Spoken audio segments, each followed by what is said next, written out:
Hey, okay, we can hear me. There Cool. we are. Welcome to What the Heck. We have Bar Talk, and I just got a ping. Hold on. Maybe somebody else? and eventually Enthusiastic Electrons. So it's going to be a good one. Uh, all right, let's do intros super fast. I don't think we did this last time because, uh, I forgot. I was a mess. Yes. It's been a minute. So, who are you, and what headphones are you wearing? I'm Bartok, and I'm wearing some Sony. What are these? MDR 7506 Professional Wait, hold with on. EMS. MDR 7506 Professionals? These ones? Yes. I think those are these. I have Yeah. those. Yeah. Yeah. Uh, with the coily cable? The coily cable. Oh my gosh, yeah. This is actually my first set of studio headphones like ever, and I love the sound. They're pretty comfortable, but I hated the coily cable. Oh, Um, really? Why? uh, just in the nature of Cosmo, I'm like standing up and moving around a bit, and the Okay. coily cable is it adds a little bit of tension because it's largely just kind of hanging there like that. Yeah. It's not as bad as other headphones I have, like the other pair of AKGs I have that have the mic on them have like the heaviest coil I've ever seen. That thing like straight up pulls the headset off sideways a little bit. Uh huh. Um, so I'm gonna probably make a cable for that one. But these are not that. These are a newer set of headphones that I'm sort of trying to break in and get a feel for, and they're the uh, Audio Technica. Um, hold on.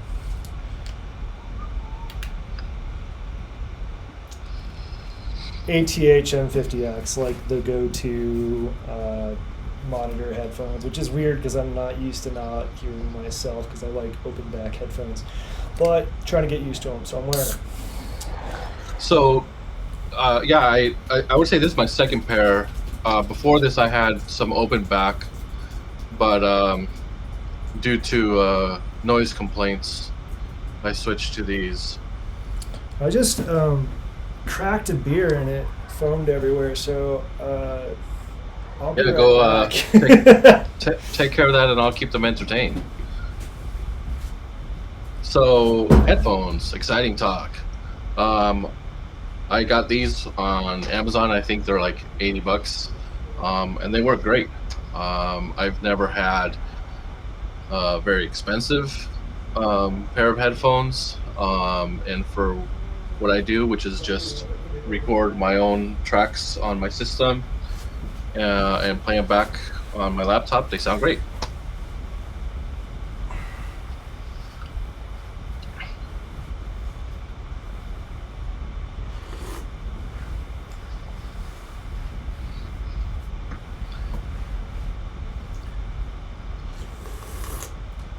And that's about all I have to say about that.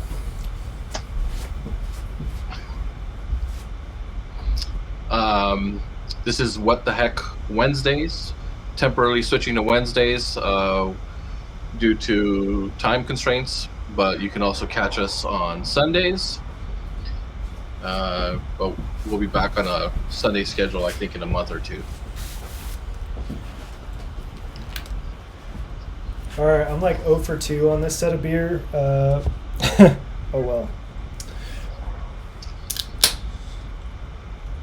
Tastes good though. All right. That really killed me. Anyway, these headphones, I think they're good. They have like more bass response than my other ones, so I don't know if that'll make my mixes better or worse. We'll see. Yeah, so I have such a hard time getting a mix dialed in, and I don't know if headphones make that difficult, but what do you usually listen to um, directly, like on your headphones? Do you? So, for example, my system, I have 1/4 inch outs from the Bufaco expander that are running into my PreSonus interface, and for a while I was listening to the headphones off of the PreSonus, Hmm. but then I switched to my headphone output on my Urac case, Yeah. and that sounded way better.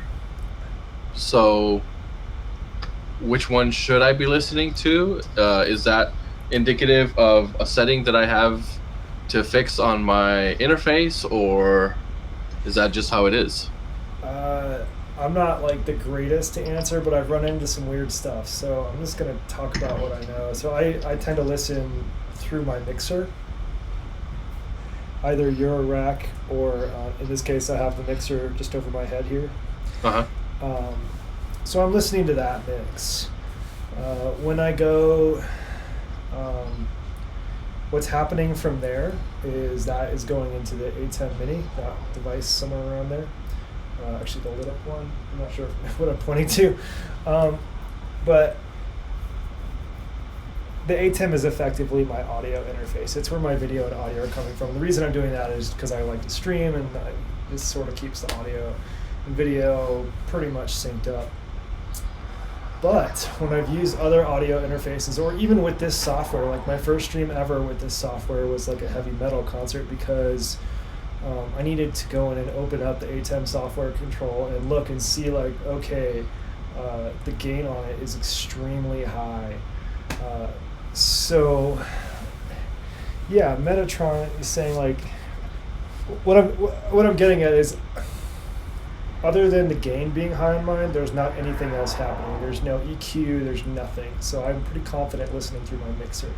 I don't know if the PreSonus has something happening, like it sounds like your interface might have what Metatron says there's a DC filter, which I don't really know what that difference will make. But my other guess might be if there's like a little bit EQ or something happening through the interface software. Right, and I mean, from what I can see, I have all of that off, because I can add Yeah. some effects to the different inputs and the outputs, but I don't use anything. But maybe I just got to dig deeper and figure something out. But I was getting really disappointed with like how things were sounding, and then I plugged in straight into my output, and it sounded great. So What happens when you listen back?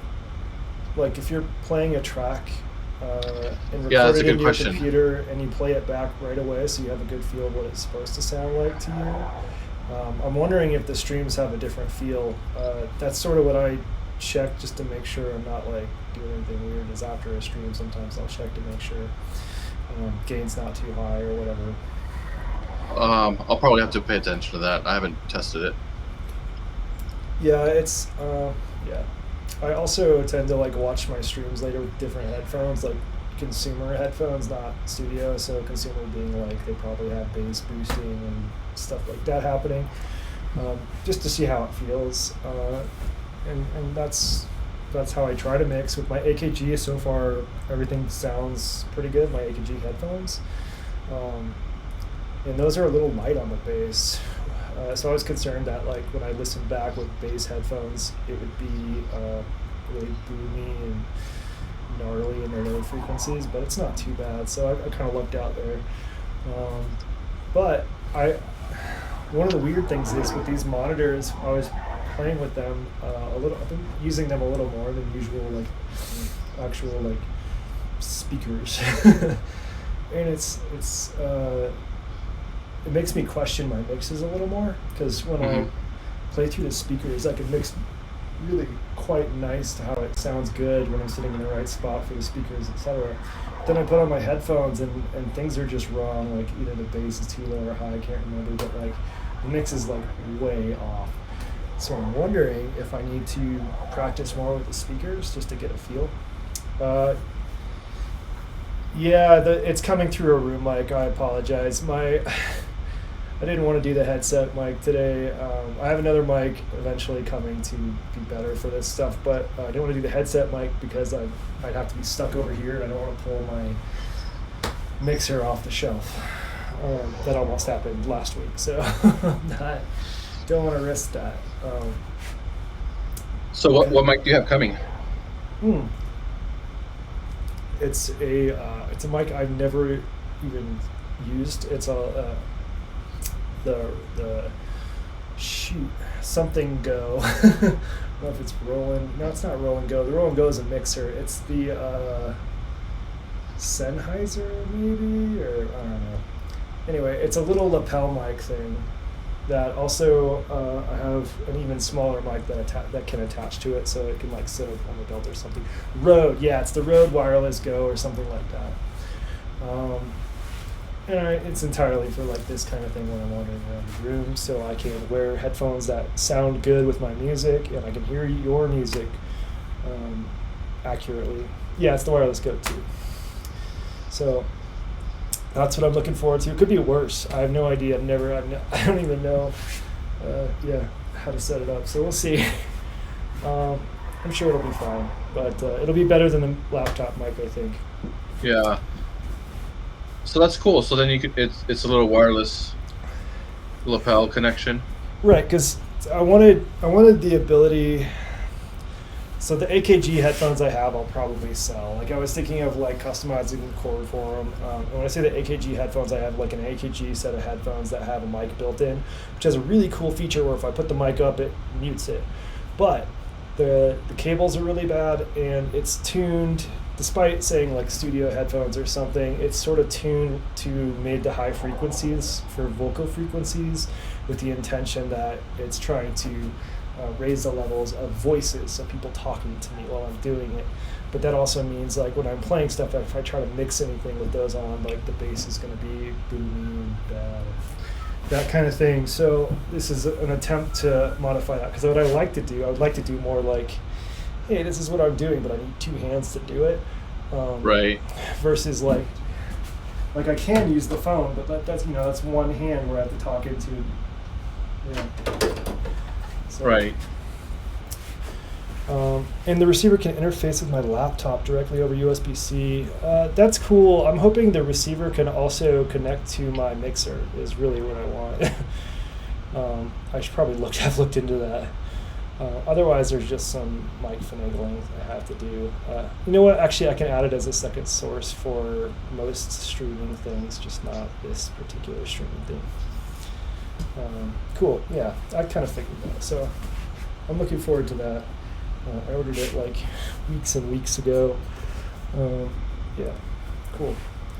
I'm gonna check that out because I've been doing those streams with Egon. Right, so you see my pain, right? Like you don't necessarily want to be switching between like laptop and thing, or like it's hard. So like that's my attempt. I'll let you know how it goes on like Saturday, I guess. Yeah. Okay. Cool. Yeah, so I'm gonna try that. Been starting to really jive with some of my Eurorack modules, which is pretty cool. I'm really enjoying the drums. I'm really enjoying the new filters. It's been a good couple of weeks. Sorry, I'm starting to lose my light, so turning on the room light. Oh, no worries. No worries. And I sort of had a filter off, like a competition between my filters before the stream, just to like see if I wanted to keep one or not. The 100 Grit is a really good filter / distortion. It's high quality and really fun. But I think it's going to go because it's in terms of my specific taste in music, I really like the way the Trashmaster sounds, and it's very similar at a high level, like they're both distortion / filters. I just like the Trashmaster a little better, so that was a shootout I was doing earlier. That was pretty fun. Maybe you can hear that too. What about interfacing with them? Because isn't the Grit like it's got dials, and the Trashmaster's the Thrashmaster is sliders, right? Oh yeah, maybe it is the Thrashmaster. I thought it was the Trashmaster. I don't know. Let's find out. No, it's TRS, so I'm guessing Trashmaster. Because it's like cheesy electro in genre. Yeah, so the difference in interface, like the 100 grit has the touch points, which are without a doubt super cool. 'Cause you're sort of circuit bending it a little bit with your body as the wire, or you can use actual patch cables and things like that. But I found the other controls weren't quite as like gnarly or responsive. It's actually, in my opinion, kind of a mellow filter. Like if you go just on the output and you mess with the filter and crank the resonance up and like do some filter sweeps, like it's a really mellow, pleasant filter. I don't think it self resonates all that much, if any. And then when I go into distortion, that's when you can, like I don't hear a lot of change on the resonance from 0 to full. Like that's one of the problems I had with it. It's not bad. It's a great sound. But with my particular mix, I found the Trash Master cut through just a little more because it's a little more formanty. It's got like a high pass filter in it and stuff like that. So it's just a different sound. And the distortion on it is quite nice. Yeah, so pretty cool. But I think that's the end of the 100 grit for me. So if anyone wants 100 grit, hit me up. And the reason I started looking, I was sort of going to be more patient about it and try out more things. And I have tried out a few bass and leads and stuff. Is that I ordered the filter of Crows because I'm a sucker. And I actually really did like the way that resonance response on the filter of Crows worked. So, yeah.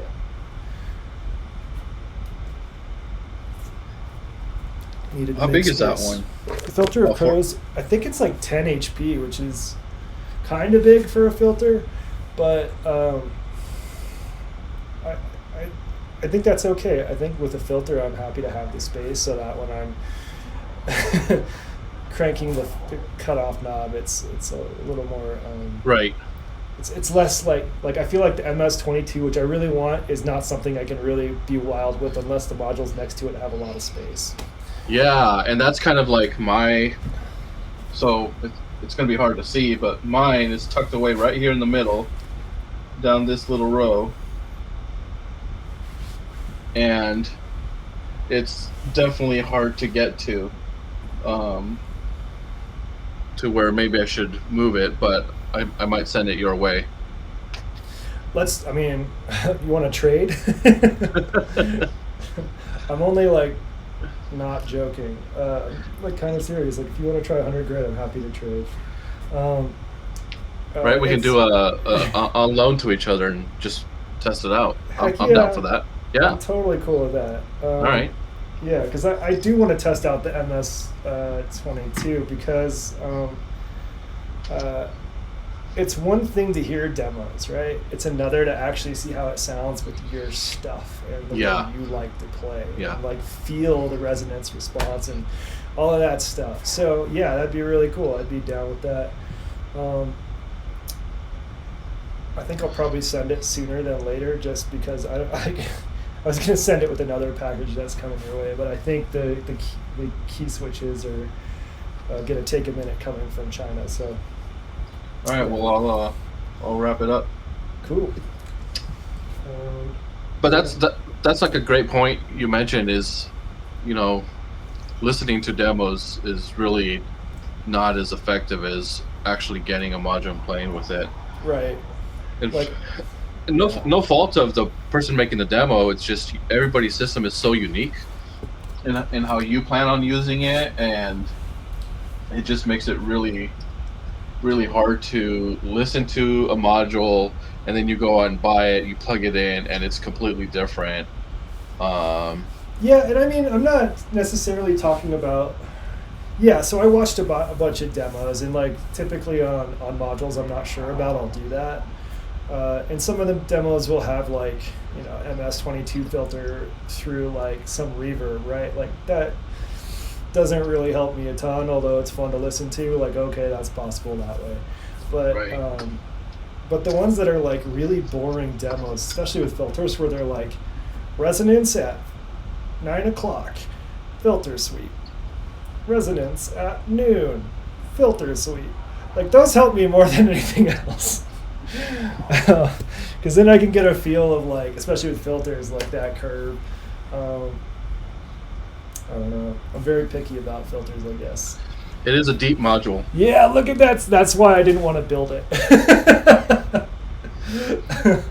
It looked a little fiddly, and the thought of like if I mess something up, having to take it apart was not something I was stoked about. So, yeah. It's a deep module, but I've got 20, well, really like 18 centimeters of depth, so I'm good there. Yeah. KF7IJZ. Is that your? That's wait. That's like is this That's like a ham radio Yeah. thing, right? It is a ham radio call sign. I recognize that one, I think. Let me check my DMs. Sorry, everything is really tiny and in the wrong spot. Yeah, I think it's probably radiator. Yeah, radiator! Yeah. Oh, called it. Awesome. I'm stoked that your MS-22 is arriving. Like I think that's one of the few, like that looks like an MS-20 filter done right, where they haven't like tried to make it sound pleasant. Like it can, but it also can be like pretty harsh in a good way. Yeah. Yeah, I kind of like having that range. Yeah, so.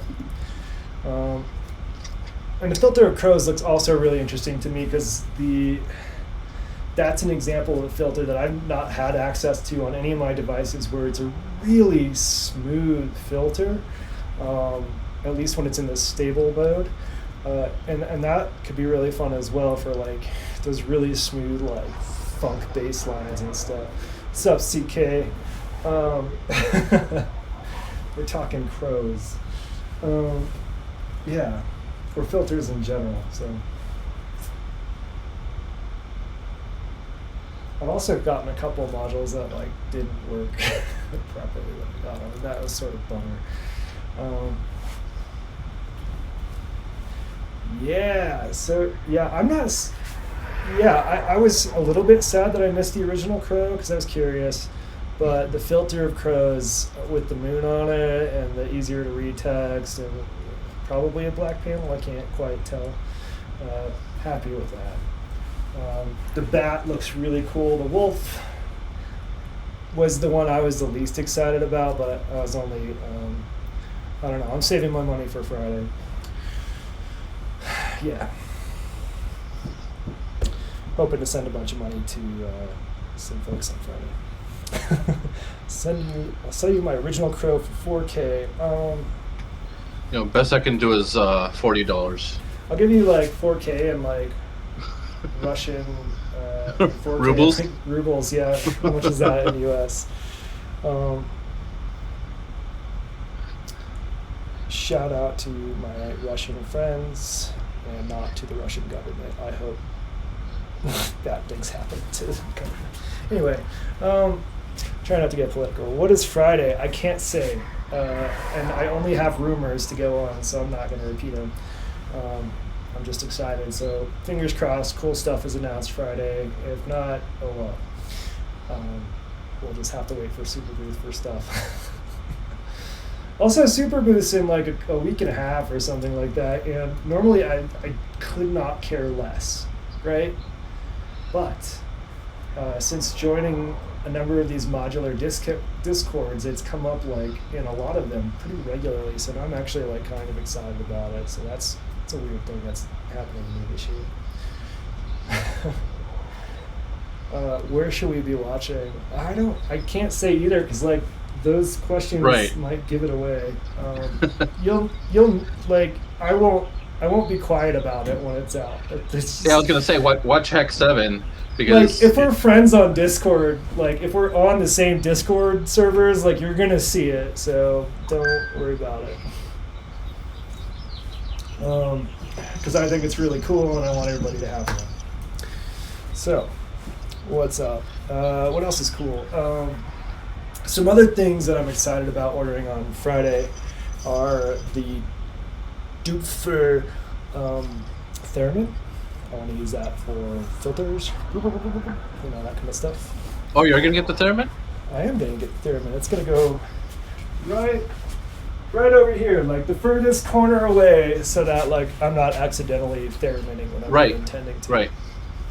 All right. So a question on that, because I've wanted to get it just to play with it, but is it an actual Theremin and you're sending the audio in, or is it controlling like CV, and then that's making an adjustment wherever it's patched to, or does it do both? It's I'm pretty sure it's just the latter. Well, hold on, let me rephrase this. So a Theremin is made of two antennas. One, I believe on the right is pitch. I had to think in reverse because I've been watching a lot of YouTube videos on regular Theramins. The right is pitch and the left is volume. So you have to like do the pat your head, rub your stomach thing while playing, which is really weird. But this is just essentially one of those antennas. And you can use it for pitch, you can use it for CV, because it's just outputting voltage based on proximity. Right. So in this case, I saw somebody on Colorado Modular Synth Society during Freak Boutique play, and they had one in their case, and they were using it for the filter, and I just thought not only is it really fun to do, because you're playing with this futuristic thingy, it's hard to mess up. It looks cool. The audience has a very clear idea that okay, when I move my hand, things go wow, wow, wow, wow, wow. So how often is that the case in modular? Even with 100 grit, unless you know what 100 grit is and I have a good camera angle on it, I'm touching the things, you can't really see what's happening that's changing it. Right. So wave ring and wavefront 4 HP. That is cool. So Radiator's saying though it's just CV generator. Yeah, right. You can use it for pitch. It's just outputting CV and you can adjust, I think, the range. Okay. And attenuate. Yeah, those wave rings are really cool too. Mm-hmm. That'll be really cool. The first time I ever saw those was an electric kitchen. Yes. Yeah. Performance, and that's when I was okay, the thing I thought was super gimmicky is the coolest ever. That is incredible. I cannot wait to see what you do with it, CK, especially since you can control probably more than one dimension. The Theremin is going to be essentially one CV output, whereas the ring you could have up and down, and it has all sorts of different angles, and it's very cool.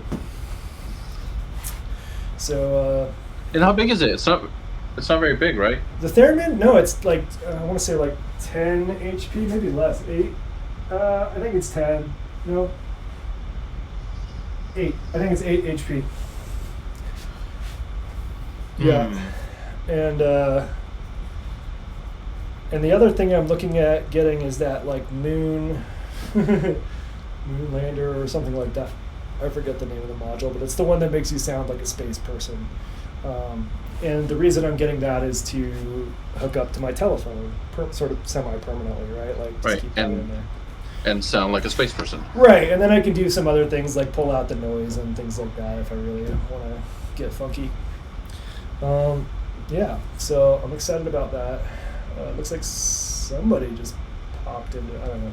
Let's see, somebody might be joining soon. I don't know. And then the last thing, what was the last thing? I don't remember. Okay, yeah.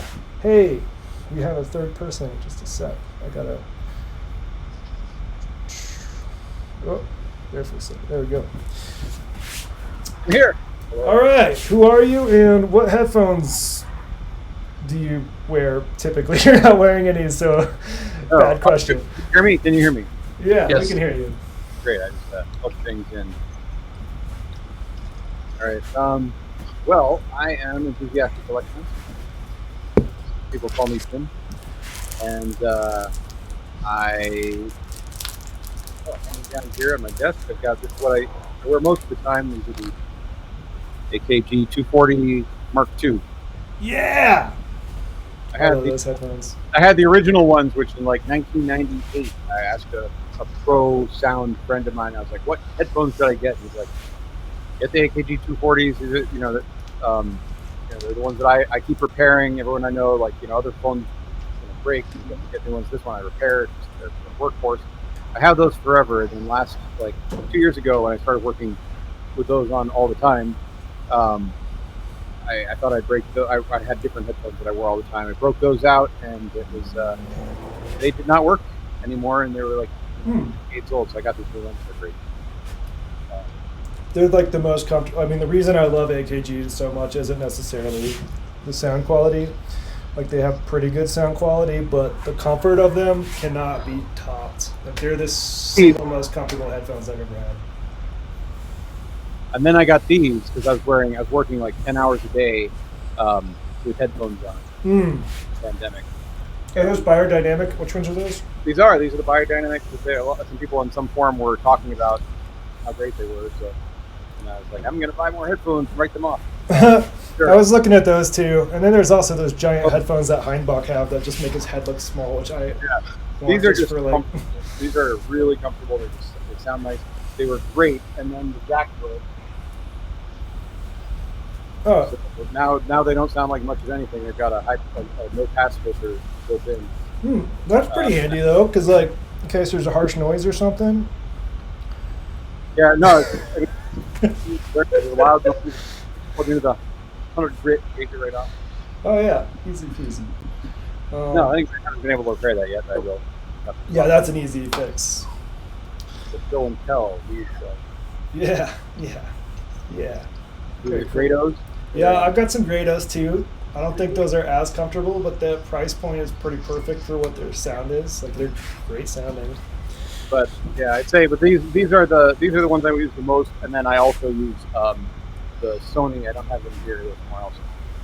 The Sony, whatever that standard one is that everybody has. Yeah, me and Bartok both have it. It's the MDR 7506. These ones. Yep.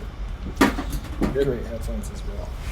So anyway, I've said before, in the discussions, but it's funny because I wore those and then I switched to these, and they're really great. But then suddenly I couldn't, the mix was all different for certain sound effects because the bass is a lot higher. On it's just such a flatter response on the Sony. So so I always wear those when I have to do a mix that I know is going to be played back on not great speakers. Something you can hear everything. I don't do professional mixes, but I do professionally rough mixes.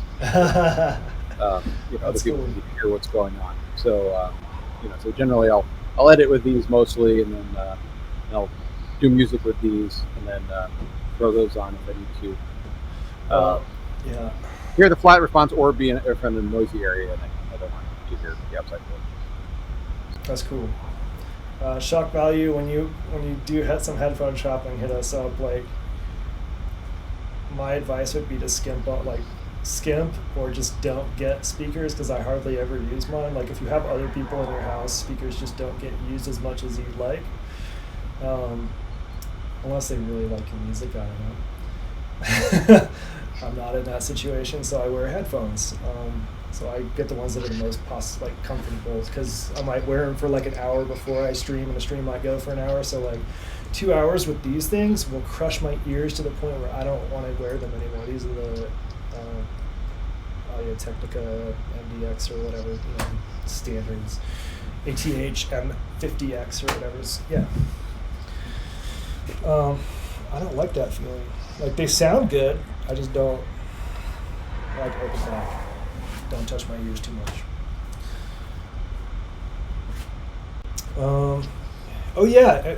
Improbable Safari. You had a really nice set earlier. I don't know what you were worried about. It was great. Good job. Really nice ambient, lots of reverb. Very cool. But also, if I could just quickly say the telly there is Safari complimented. It's about to get completely modded because it's actually the bottom level, entry level Squire. Because I was building before I discovered Eurorack, I was building pedals for build your own clone because I just wanted to know, I was like, I want to hear what electricity sounds like and everything, but I had nothing to put through the pedals, so I got this just to make some sounds. Although I don't really play very well, but it buzzes. It's never really brought me a lot of joy. It's okay though, but but a friend of mine gave me a new neck that I'm going to put on there someday soon. And I was like, well, since I've got the new neck, which is a genuine Fender, it's a really nice, dark, beautiful neck. Like, might as well get some other, upgrade everything else. So I'm going to be upgrading everything on this, except for the body and the except for the body, yeah. But we're getting out of modular, and I don't care. What what pickups are you gonna add? Drop the guitar pedal thing. So yeah, what pickups are you gonna use? Are you gonna keep using some single coils, or are you gonna go to something different? No, I've got one single coil and then one that's I think it's a humbucker, but designed to fit in there. So I forget what they are. I bought them a while back. That'll be rad. That'll be cool. I'm excited to see it done in a string at some point, even if it's just like strumming and sending like whatever your reverb is into chaos. Have you gotten in there already? Taking the old electronics out? Not yet. No, it's just. I mean, it looks good. One good thing about it is that your soldering is going to be so much better than what's on there right now. Yeah. Yes. Yeah. Even if you stay with the old stuff and resolder everything, it's going to be so much better. I've taken those apart, and it's like, how do they get away with this? Yeah. And I've watched like professional guitar builders put together guitars, and when it gets to the soldering point, my judgment just. I'm like, how are you selling this for $3,000? Like, the entire point of this is the electronics, an electric guitar, right? Like, and that's the worst solder job I've ever seen. So bad. Like, that's gonna fall apart. So, yeah, you will have better solder job than me. Speaking of solder jobs, I got a module working last night, and it didn't light on fire or nothing. Put in one wrong LED, but that's okay. It should be a bipolar LED, and now it's just a single pole, which means that it'll only light up one direction, but it won't break anything, so all good. The night before, I still had burns on my finger from that stuff, but you looked at your guitar, closed it. It's a great guitar. That's great. I've been doing that as well. Like, and I wish I could live in a place. Well, I don't. I love where I live, but I wish there was a little more humidity here, so I could like have my favorite guitar on the wall, kind of thing. If I care about a guitar, it has to live in a case with a humidifier and all that stuff. So annoying. Anyway, back on modular. What's up, Frederick? How's it going? What are you up to? What modules have you bought recently? How's your custom case that you put together? Do you still have the WASP filter? There we go. 6 questions. We have 20 seconds to hang out and wait for Frederick. Tim, I gotta say, like, your setup just gets cooler every year. Like, I really like the case that you built for your various coasts. Thanks. Controllers and the Eurorack on the right side. Like, it just is super cool. Yeah, I've gotten more actually. Yesterday, I just got a saw to cut the wood at 90-degree angles, unlike my hand saw. So, like, so you got like a miter saw or like a table saw or what? Compound miter saw. Okay, cool. And so it's actually, just and so I have the rails. I think I mentioned I'm going to build a 104 HP 6U case that's just more of a travel, like go somewhere and I don't have to it'll have a lid. And then is it going to be a single row or 2 rows? 2 rows, but no shelf there. Okay.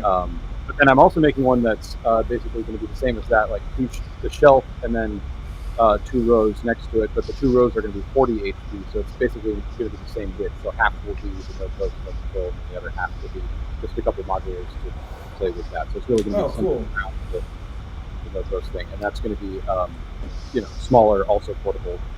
So that was my original setup. Like when I first started out, I was like, I'm going to base everything and get this notebook built out from there.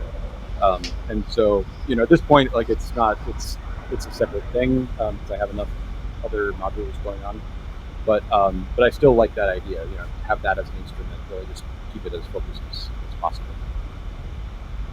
Cool. Yeah, that's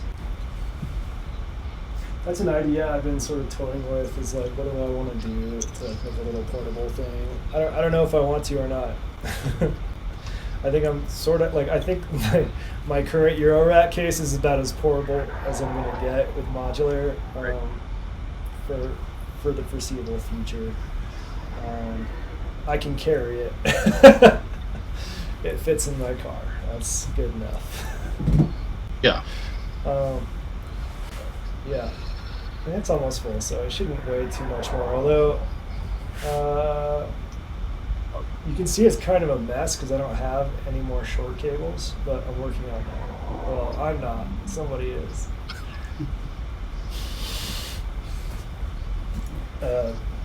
Got some more Bartok cables coming my way eventually. I'm excited. I just wanted to say, I know I need to get some of those. I'm going to get some. I will say, like a nice little case. I'm going to get some good wood for that too. Yeah, I was very surprised, Bart. They're done really nicely. Like here, let's pull this random one and just see. Like, I like that they use pretty much the same housing as my 1/4-inch cases, just like slightly smaller. Really nice and tidy and shrink wrapped.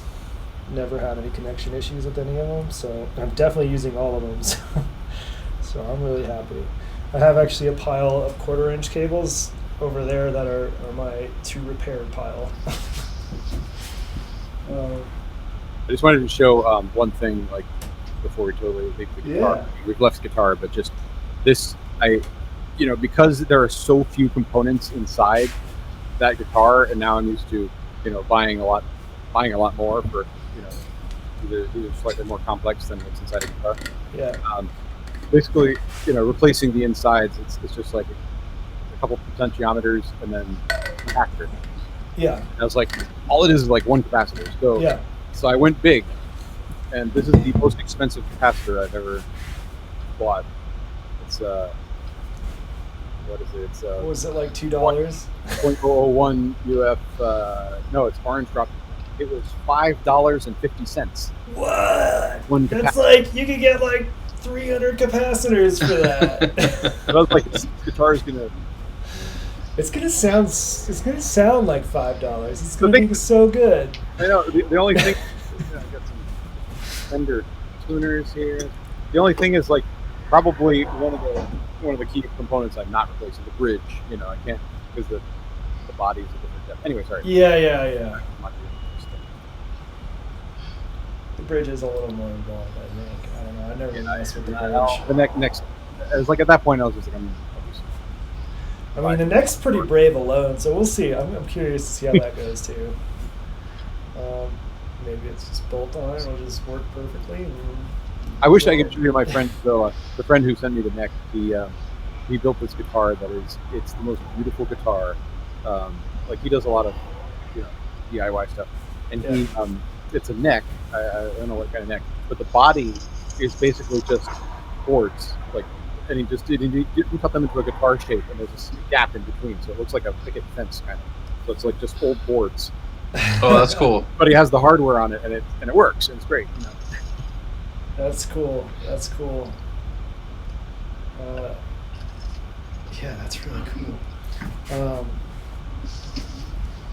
Now you got me thinking about the insides of guitars. I think that's like ripe for hacking. Like if you know anything about modular and you built a few modules, like once you look at a guitar, you're like, there's so much space in here to do things with. We could put a whole synthesizer in here. Why not?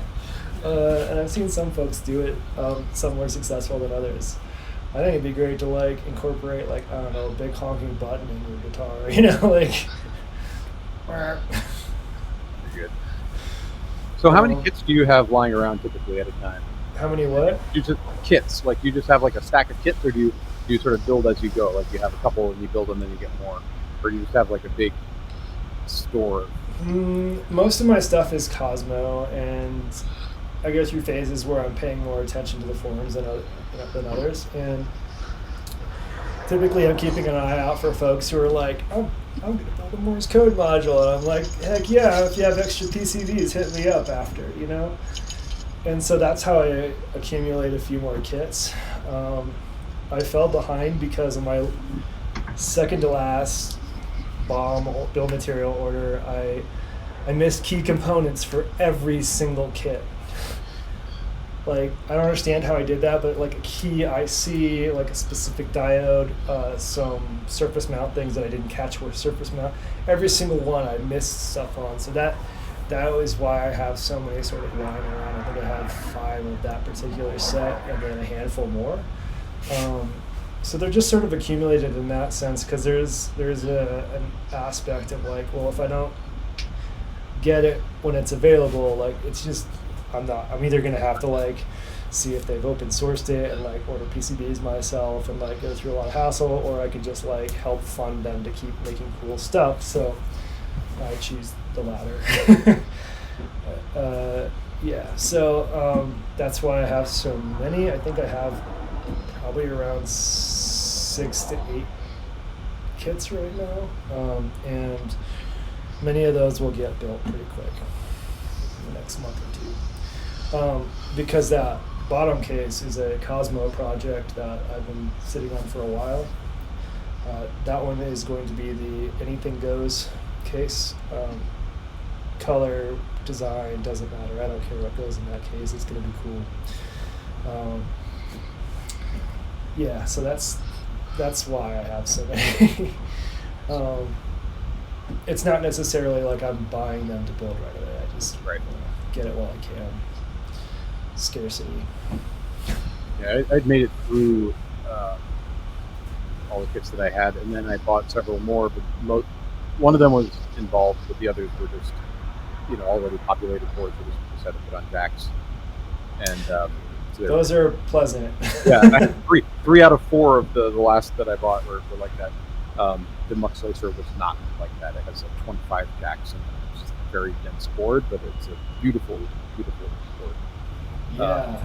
But then I have the 2 new the AI synthesis ones. Yes. And where I'm just missing there's one surface mount transistor on the VCO, and I have 2 of them already. And when I bought the 2 of them before, I bought 3 of this little transistor. I was like, in case I build a 3rd one, and it's somewhere. I have no idea where this little surface mount transistor is. And I remember putting it in a place that was like in a box that was like important and small or something like that. Again, I can't find that box. So anyway, what's yeah. So now No, I've done that too. And it's why I have a weird amount of like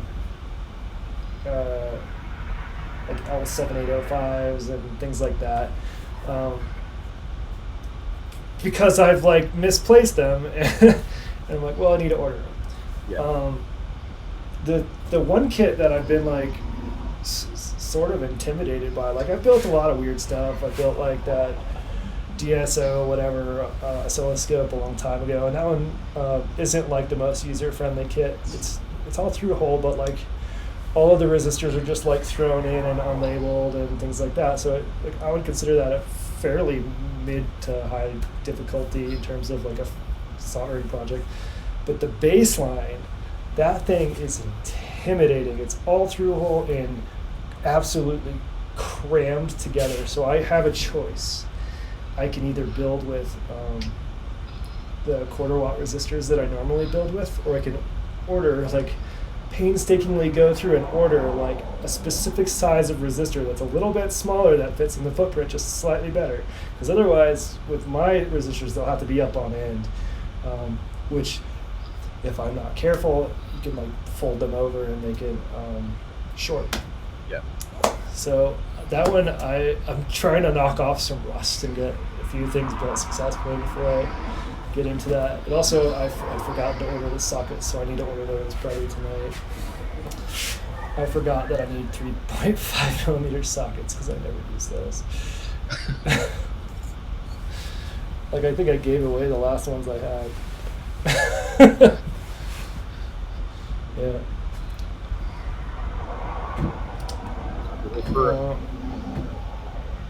Wait, I was going to show.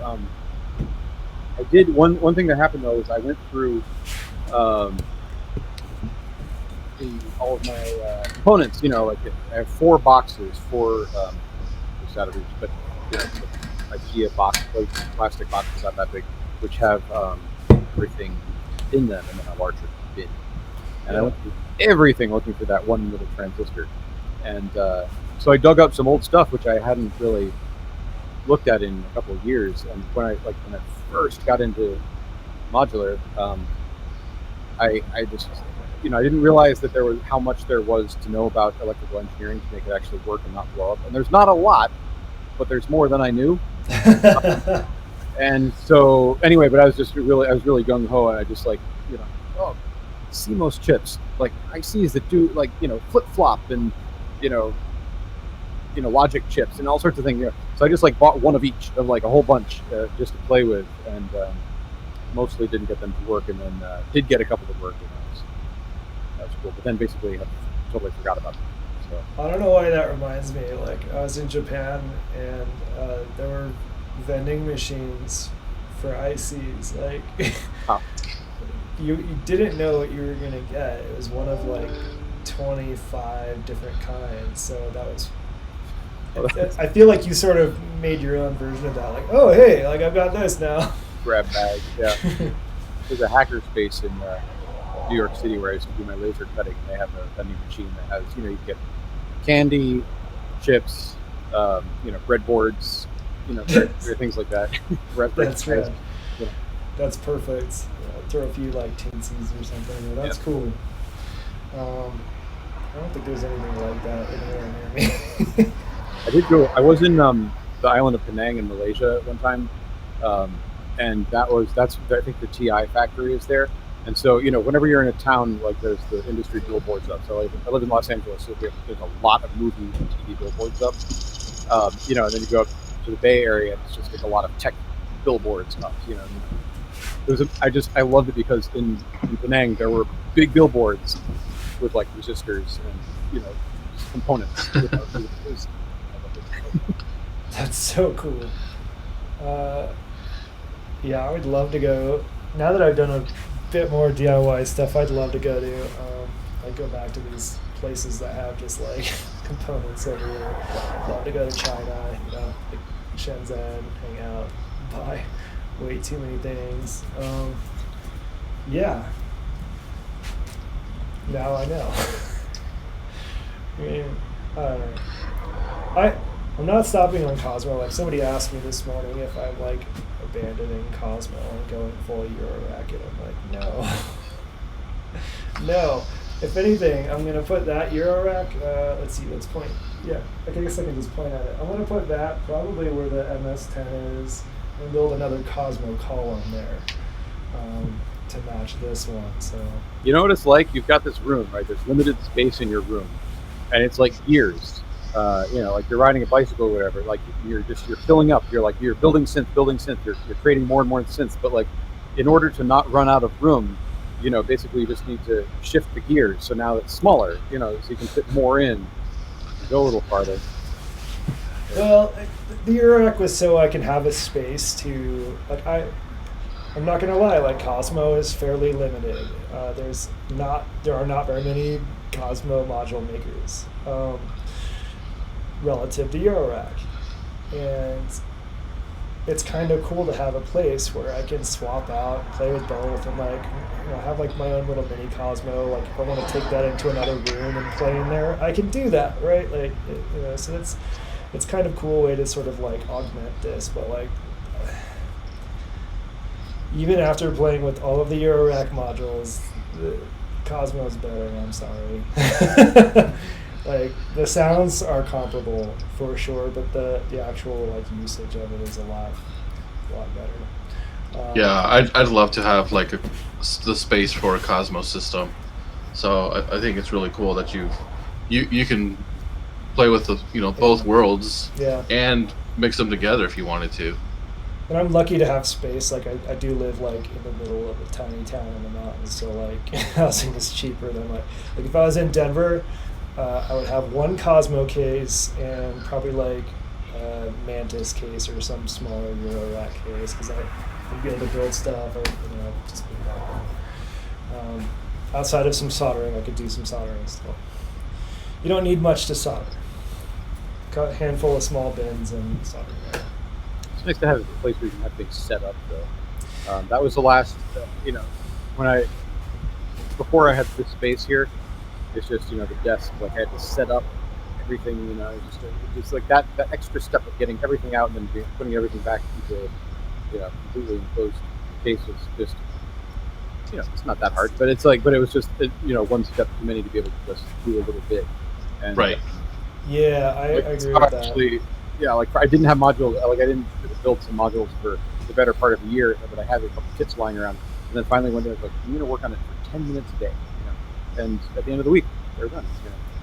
Yeah, in our little apartment, when I first got sort of a little addicted to synths, I had like a pocket operator and a Roland Boutique, and like I think my iPad or a small keyboard or something. I'd have to like dig everything out of their boxes, set it up on our coffee table, headphones.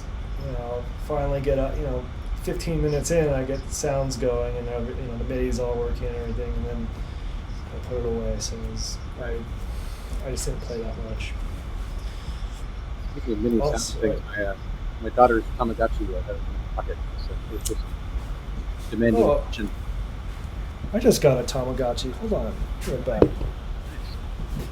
So they're all rich. Well, there is that Pixar movie where it has just came out. So it takes place. Oh, is that why I'm kind of seeing a resurgence of them? I would imagine. Yeah. Speaker. They had to set the movie like just before the internet. Before, like they have electronics, but there's no social media yet. So right. Late 90s. I don't know if you can see that. Oh, that's the Flippy. Yeah, it's the flipper. You probably can't because it's like too bright. But yeah, it's sort of like a wireless hacking Tamagotchi or NFC RFID thing. I'm not going to go too much into that, but it's pretty cool and it's been pretty fun so far. What the Tamagotchi? Yeah. Join us next Wednesday where we all have Tamagotchi and we're going to talk about how we kept them alive for 15 years. Just kidding, they're all dead. Yeah, I did have a Tamagotchi briefly, I think, and I hated it. Not because it wasn't bad, like I enjoyed it hatches and you feed it and poops and all that fun stuff. But I feel like I went on I just forgot it for like a week or went to baseball or something. And I came back and it was like this angel dead Tamagotchi thing floating there, and for the life of me I couldn't figure out how to reset it. I mean, in hindsight it was probably like a paper clip to the back or something. Yeah, that's when you hold these two buttons for a second. Okay. But they've changed the storyline though. It doesn't die anymore. Now it's an alien egg, and once you've raised it for a certain amount of time or however many days, it returns to its home planet. Instead of just dying. So that makes it more exciting because then you get maybe a new one the next time. I don't know. Yeah. That's cool. But yeah, then exactly. You don't know which to reset it. You don't know which. It's going to be a different one. That's cool. So it's like one day a little EMS, a little waffle will be born. Now I kind of want to for it. I wonder how hackable Tamagotchi are. I was just gonna ask, but yeah. Like newer stuff, I think is less so, but maybe some of the older ones are a little more fun. As soon as he said EMS waffle, I started thinking, huh? I wonder how we can make that happen. Yeah. That's cool. Yeah. So, hey, you got. forgot what I was gonna say. Egon's also getting one of those. I want to say the Bat low pass gate, though it's not technically a low pass gate. I don't think. It just behaves like a low pass gate. It's cooler than a low pass. It's like a complicated, over-engineered filter to act like a typical low pass gate, but with like fancier. It's like really cool. Yeah, what was the addition? There's an additional element there. That's, Well, it's like at its core is like an MS-20 filter, so it's got some of that flavor to it, but it's they're doing a lot more with it. He was kind of cagey about it when he was talking about it on the stream, so I don't really know the specifics, but it sounds like it's pretty cool. I'm the most excited about what their new design language is going to be, like for their shoot, what's that like? All-in-one thing that they made a few times. The life forms. I don't know if it's life forms. It's something else. Like it's a third version of one of the things that they make.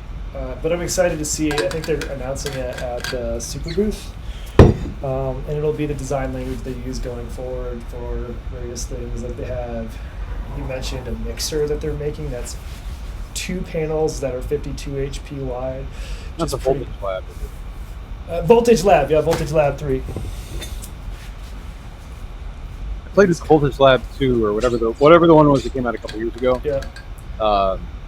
One day, and it was it only had like 15 minutes down the purple circuit, and it was cool. It's a cool, like, if I was going to get somebody that was into synths and stuff, like into modular, I'd probably start there. I guess when Monster Instrument. It was also I really liked the touch plate sequencer thing a lot, and I know that that's like a module that you get separately, and it was part of something else, but it was like 5 and 5, and it can work together, and it can work as touch plate, and it can also be a sequencer, and I really liked that. I thought, okay, I didn't have any sort of touch plate, didn't have any sort of I had like an SQ1. I would really like something like this, and I was like, Renee, it's too expensive and too big for me to buy right now.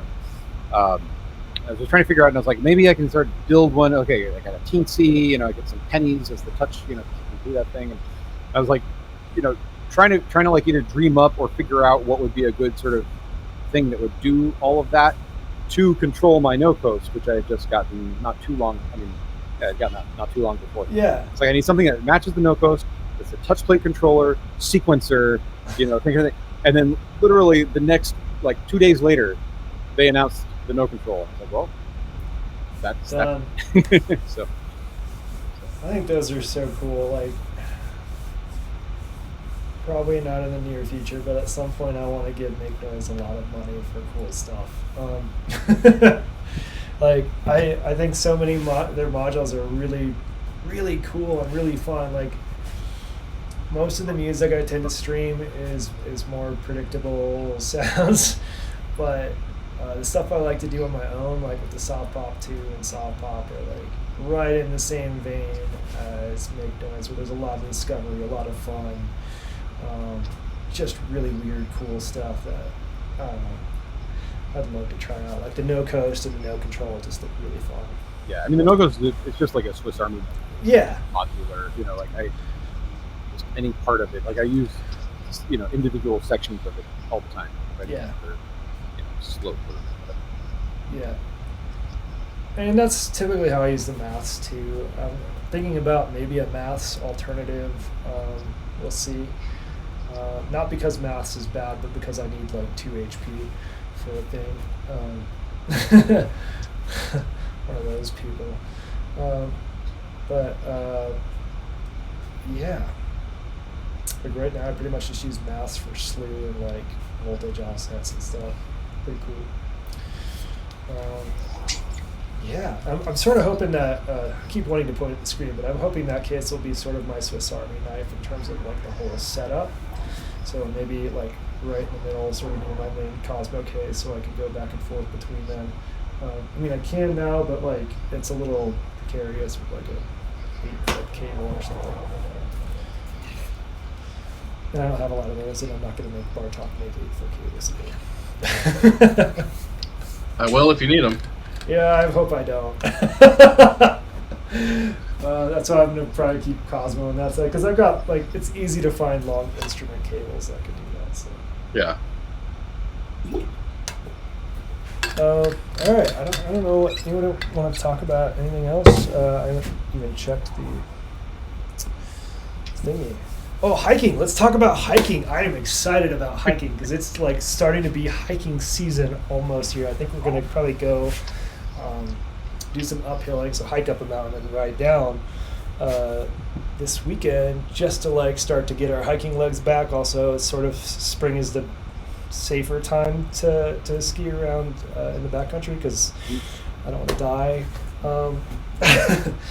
Avalanche, #1 deaths places right here. So I'm excited. We're planning some trips with a lot of hikes involved. I know you just went on a hike, but not only that, you like recorded it in a way. Yeah. I figured it out today. I hiked 338,000 HP. I was actually walking along. I was like, it's this cliffside. It's my favorite hike now. It's the second time I've done. The first part of that hike I did one time before, and I was like, this is my favorite hike. And so I did that, and then I kept going. And you went like 3,000 vertical too, which is. So it starts out at like the trailhead is. Yeah. It's like a 5-minute drive from my house, and it's like about 1,800 feet or something like that. Yeah. And then the mountain was like 3,800 feet. It was actually right up next to Mount Wilson. When I got to the top part of it, I looked over Mount Wilson right there, and that's not a small mountain. It's not a Colorado mountain, but I will say that from there, the next mountain's over. We have 10,000 foot mountains here, so it's like. How long did it take you to do that hike? It was about 4.5 hours, something like that. All right, shock value. I think you can probably do some conversion from 4.5 hours into parsecs because parsecs is a unit of time. Oh, but there you go. But then, no, I mean, like in terms of Nixon's, who used it parsecs as distance? It's Han Solo. Yeah. But it wasn't his distance; it was his time. It was his time. Okay. It was clarified in the recent movie, but Are the same thing? Oh yeah, that's right. Yeah. Recent-ish. Right. It's a few years old now. Yep. May the 4th day. Ooh, the Olympic Peaks. Those are serious. Socks. I can't really see there. Was that VB8? No, they're old. That was VPO and. They didn't do a very good job. There's like still beer on my desk mat. I'm gonna have to clean that after this. That's why I'm standing far back here. But I say like the hike today. It's normally Southern California is very dry. I mean, it's just most of the time it rains for a month or two and then it dries up. But it's been really there have been a lot of clouds around the mountains there every day for months and in the morning and. I've never seen it so green. It's amazing. Everything, like all the grass that's usually the sort of golden pink grass, is bright green, and there's grass everywhere. And yeah, I feel you on that. That's so cool. Wildflower. These yellow flowers are 8 feet high. It was really cool. It did not feel like Southern California at all. Yeah, for those not familiar, where we all live in different deserts, it's usually fairly brown most of the year. Yeah. So when it's green, it's like really cool and like I don't know, it's exciting. Do you have like afternoon storms you have to worry about? I guess that's a thing that I always have to think about. Like if I'm gonna do a hike, you got to start early so you're down off like below tree line by 10 or 11.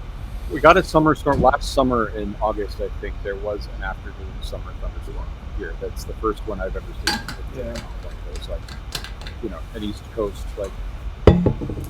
Yeah, here it's pretty much like get up early and keep your head like on a swivel. Like if you see any clouds, like if they don't necessarily have to look super suspicious, but like probably if you're above tree line, it's probably a good idea to like turn around. Yeah. Go the other way. Yeah, I'm excited for that. Gonna do a lot more outdoor stuff. So I'll try to keep it to just Saturdays so that What the Heck can be on Sundays. I like the Sunday time the best because the most folks can come, like European folks can come, and it's not like 4 a.m. Awful time for them. So looking forward to getting back to that. But I have a wilderness first responder course I'm taking over the next couple weeks.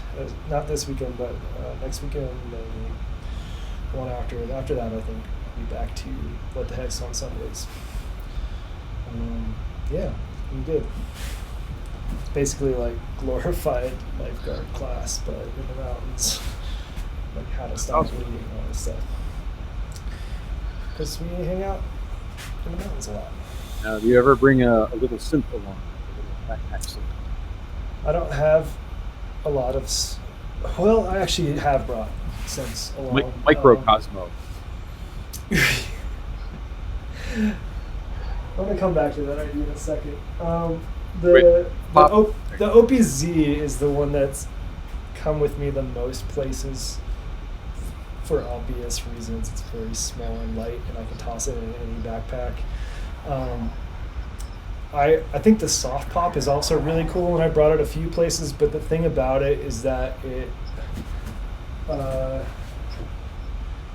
this one, the new one's similar, but like the faders, I'm a little worried about breaking because they stick out pretty good.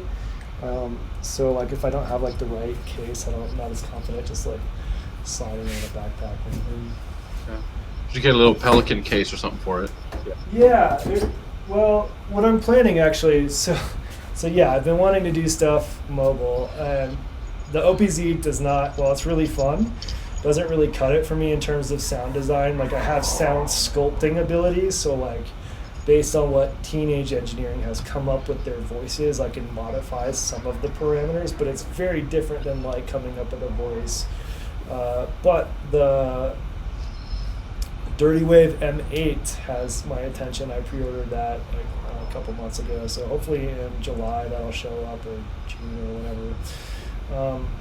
And that's the one I'm hoping will be sort of my mobile go-to device, so I can toss that in a pack. It's very compact. It's got some keyboard mechanical keys, so if I like break those, I can swap them out. Easy peasy. Like it's gonna be my go-to thing, I think. So. What about any field recordings during your hikes? Because I know Enthusiastic, you had a mic strapped to your. You have a Pelican case. I've never done that. I have a Zoom H1 that I'm going to start bringing with me on hikes because it's really light and compact. I have a old Sony DCM. It's got like some decent built-in little stereo mics, and it doesn't have all the inputs of a Zoom. It's pre-Zoom, and it's really old, but it just it does what it needs to do, and so I haven't replaced it. But the thing is that the Zoom, you need to put stock on it. But what I used today was I have this little. It's a Tascam backpack, but it's a little lapel mic, and it's the same form factor as a wireless microphone transmitter, just a tiny little one that you like body pack that. Only it's a recorder instead, so there's no because a good wireless transmitter and receiver is pretty expensive. Yeah. And this was not as expensive, and I don't really need, I don't have a mixer or anything like that, so it's like if it was coming in, it wouldn't do me much good. So, just can for you drop a link to that at some point? Because I'm curious about that. Like that would be really cool. Sure. Yeah. Well, let me figure out. And yeah, I need to get a windsock for the H1. But I was thinking, I get into places. I was thinking this winter, I get into places that they're. I think like Ben Jordan has done some videos of trying to get like recordings where there's just no people.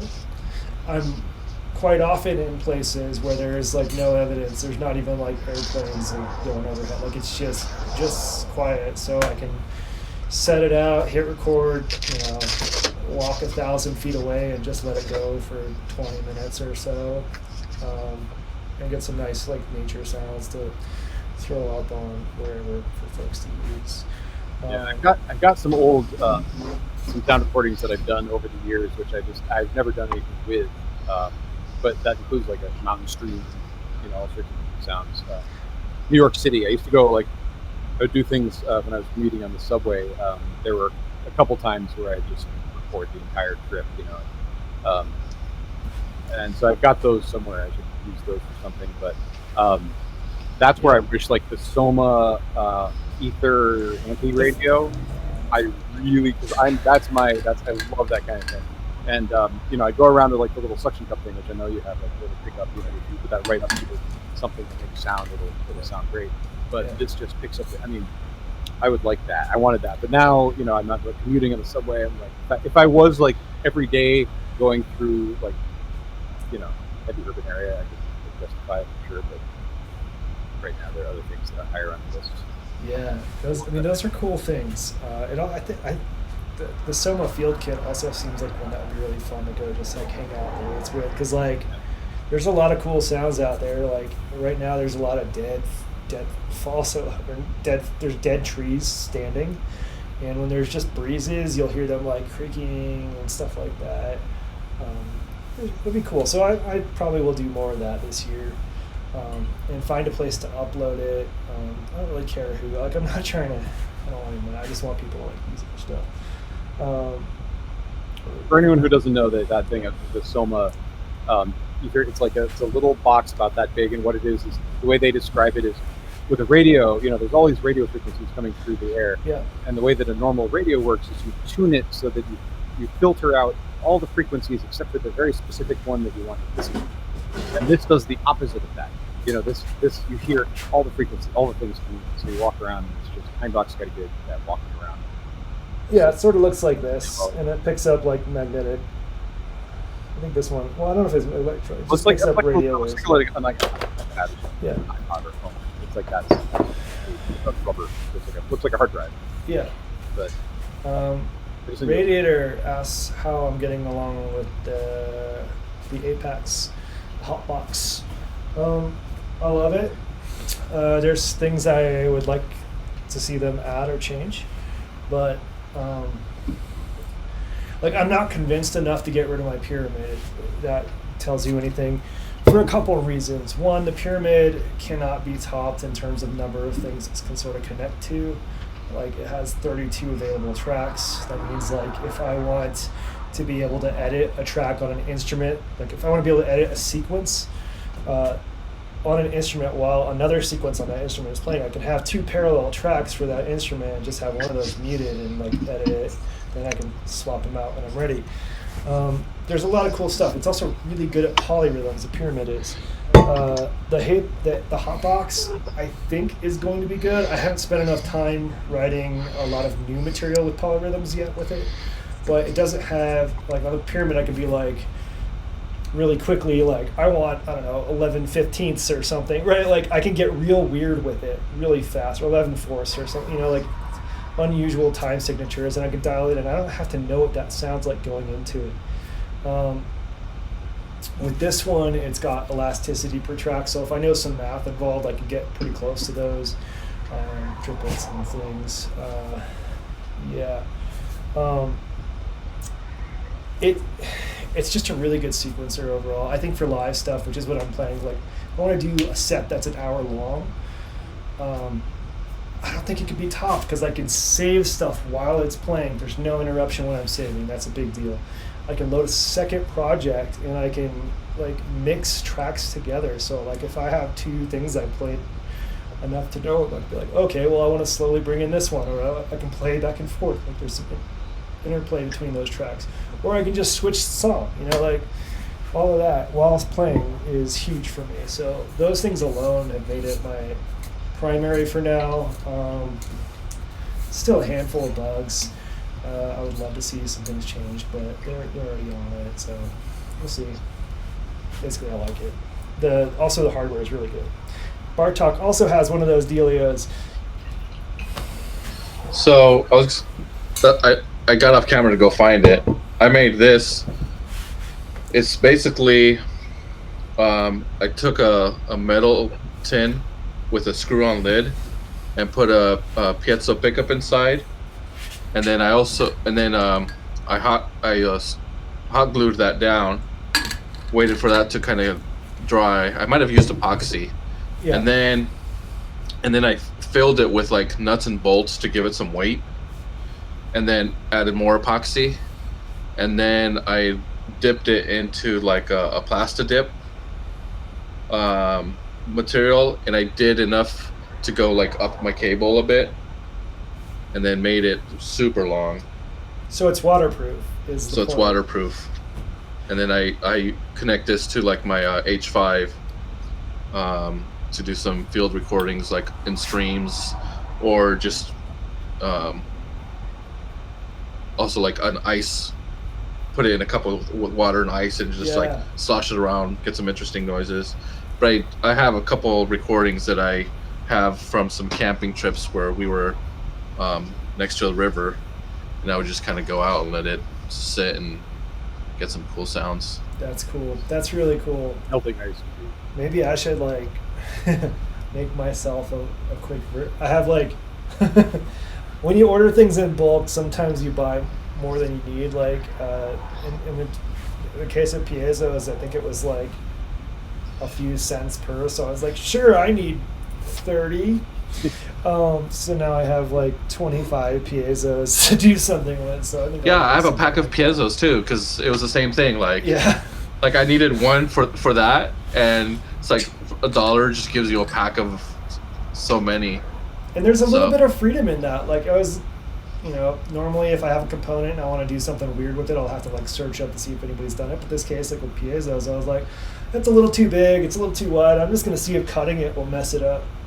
Like I don't care. Like if I break it, oh well. There's 29 more. Like I don't know. Yeah. Call it a hydrophone and probably worry that the mic. Hydrophone. Yeah, I think it would be a hydrophone because it's waterproof, right? Yeah, hydrophone. The difference with mine is like I don't have a little like the amp.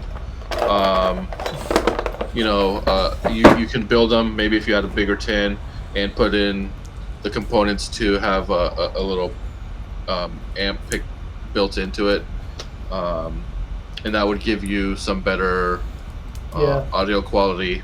Mine is just a piezo soldered to the microphone cable. Those are they need a lot of gain. Yeah, they need an amp. I mean, for those that aren't familiar, piezo is just a little disc. Ceramic disc, which can be, it generates, as it vibrates, it generates a little bit of electricity, and so it can work with the microphone. Or it goes the other way around. If you put electricity into it, it vibrates, and it makes a buzzing sound, which you would recognize from cheap things that go through. Yeah. So this is my shoddy, probably one of the first ones I did to a socket. I have actual like cable sockets that I can use now, but two big ones that I wired with I had a toy piano. It was this toy piano, and I just gaffer taped two large pieces to it. Right. And then put like a 1/4-inch jacks, drilled some holes in the back of the piano. So it had, and I put two of them spaced apart. So I thought, well, maybe sometimes I'll just use one. But there was enough separation, so there was a bit of stereo. And they sound good. Like there's a certain tone they can have, but like overall, I think they sound really good. Like if you look at expensive like electric acoustic guitars, oftentimes there's like straight up like one of these, or like the brother of one of these tends to be more like a long strip shape right under the bridge. So like it's the same exact thing. Cool stuff. I'll probably send some piezos to folks that don't want them at some point. Well, I just want to say one thing that reminded me of people melting ice. I saw this really cool installation in New York once, which was I don't remember exactly what it looked like, but it was giant blocks of ice that were mic'd and amplified, and it was there for like the sound of it melting. That's so cool. I bet that was incredible. Pretty cool.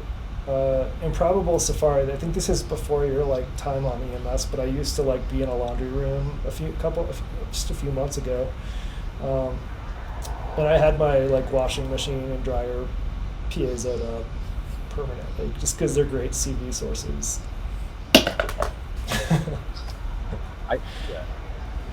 I had a system for that I rigged to drums for a band that I did visuals for live, and so I put a piezo on each of the drums on the drum kit, and then had that going into there were 6 of them, and it was a MIDI drum kit. Oh, so it took real drums into MIDI drums. Well, what it was designed for, the drum kit was you're supposed to be able to just put the piezos on anything and make your own like electric drum pad. Yeah. What it would do is it could convert each one into a MIDI signal that would then put in your computer.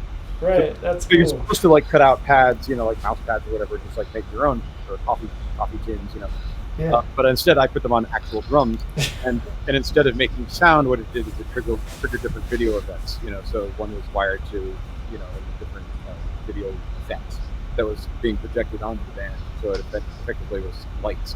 So Oh no, what I want you to do That's pretty cool. is to take that video, edit out the actual drum sounds, use that MIDI to put in like, I don't know, lo-fi like Game Boy MIDI drums.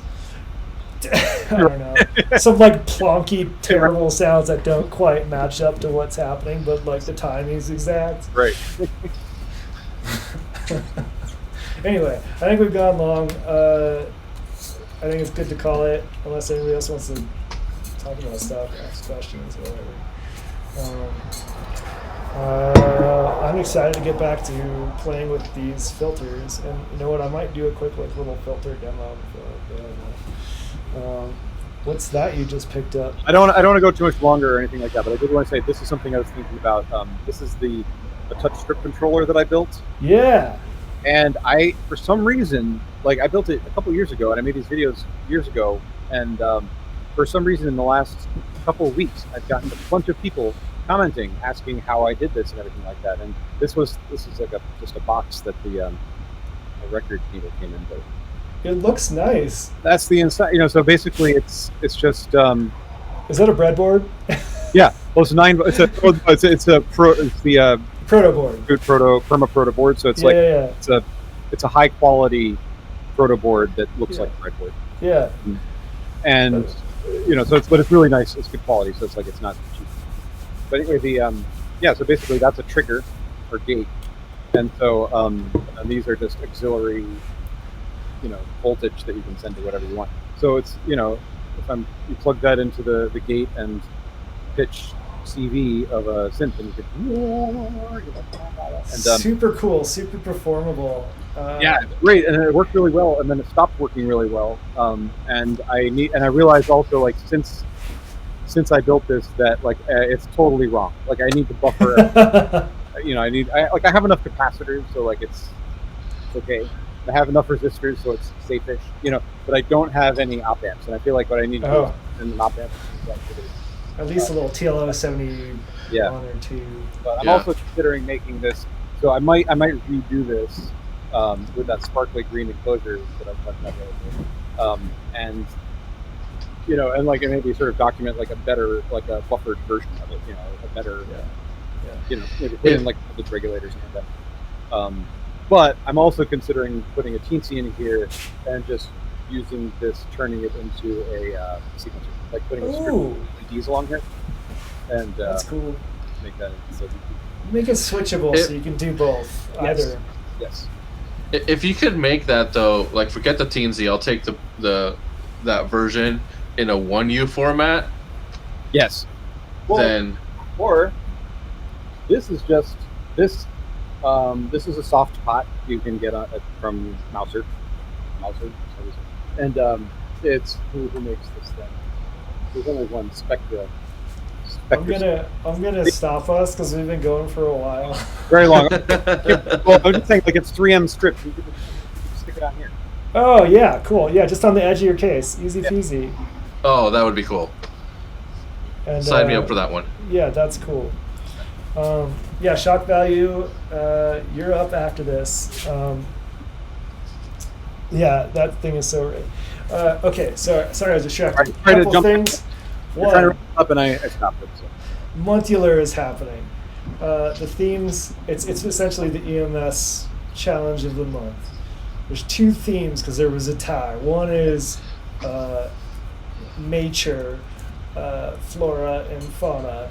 The other one is homemade, so like you can do what you want with those, but I highly recommend participating. Any stream that sort of falls into either of those categories. Let us know in the Montular channel on the Discord, and we'll get you added to the playlist. And at the end of the month, we'll go through highlights. That was really fun, I thought, last month. What else? The other thing to keep an eye out for is Drone Day. Yep. International Drone Day. We're participating in that again this year. Is that the 28th? I think it's the 28th. I think it's the or 28th.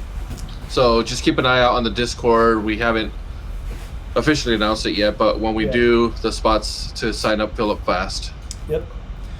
And what else was I going to say?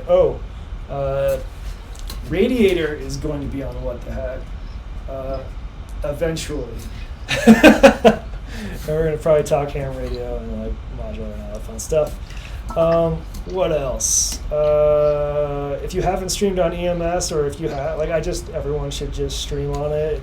Again, very low expectations, and you'll have people like super stoked. So, if you haven't done it and you know who you are, join the club. Thanks for watching. I'm gonna play us out, which means I won't be able to talk. So, yeah, play us out. Yeah, switching the audio really awkwardly and slowly right now. I feel like, here we go.